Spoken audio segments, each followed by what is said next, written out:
ওমর এত মানুষ, অথচ মৃত্যুর সময় ওমরের হাল শোনো। আখিরাতের ফিকির আমরাও করি, তারাও করেছেন। হযরত ওমর মৃত্যু মুখে ইহুদির সন্তান আবু লুলু বিষাক্ত খঞ্জর দিয়া ফজরের নামাজের সময় যখন হযরত ওমরের পেটের মধ্যে চালায় নাড়ি বুড়ি বের হয়ে গেছে, আহা, কাপড় দিয়ে পেঁচায়া মসজিদ নববীর ফ্লোরে ওমরকে শোয়া দেওয়া হয়েছে। হযরত ওমর বেহুশ, একটু হুশ ফিরছে, একজনের কোলে মাথা, একটু হুশ ফিরছে। হযরত ওমর সাথে সাথে মাথাটারে জমিনের উপর রাখছেন। অর্ধ জাহানের শাসনকর্তা মাথাটা জমিনের উপর রাখছেন। জমিন কি পাকা?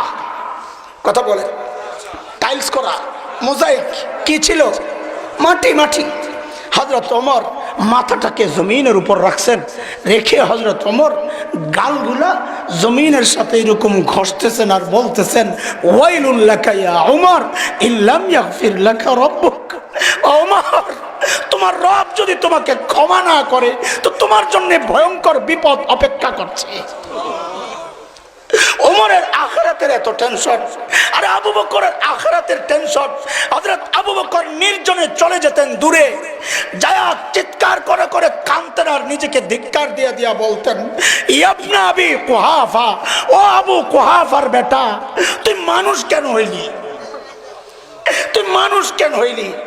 গাছের পাতার দিকে তাকায়া তাকায়া আবু বকর কাঁদতেন আর বলতেন, ইয়া লাইতানি কুনতু ওয়ারাকা, আমি যদি মানুষ না হইয়া গাছের পাতা হইতাম তাহলে তো মালিকের সামনে আমার দাঁড়াইতে হইতো না।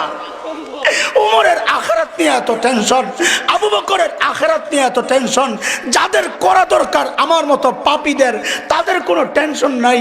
চেহারার দিকে তাকাইলে বোঝা যায় না মানুষটার আখিরাতের ফিকির আছে। কেন রে ভাই, কে তোমাকে গ্যারান্টি দিল যে তোমার মৃত্যুর যন্ত্রণা হবে না?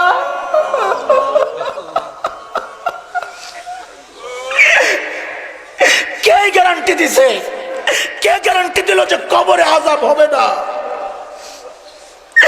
আরে ওমর তো গ্যারান্টি পাইছে ওমর ফিল জান্নাহ, আবু বকর তো গ্যারান্টি পাইছে আবু বকর ফিল জান্নাহ। তারপরেও তাদের এত টেনশন। তোমারে কে গ্যারান্টি দিছে? কেন এত বেফিকির হয়ে গেছো? কে গ্যারান্টি দিছে যে মৃত্যুর যন্ত্রণা হবে না? কে গ্যারান্টি দিছে কবরের আযাব হবে না? কে গ্যারান্টি দিছে হাসরের পেরেশানি হবে না?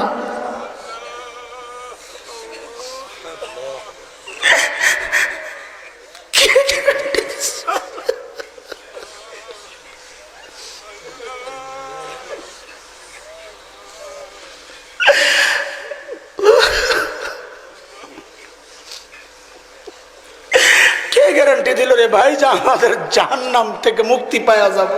কে গ্যারান্টি দিচ্ছে? কেন এমন অবস্থা হয়ে গেল? কোনো ফিকির নাই, চলছে চলছে চলছে, কোনো ফিকির নাই।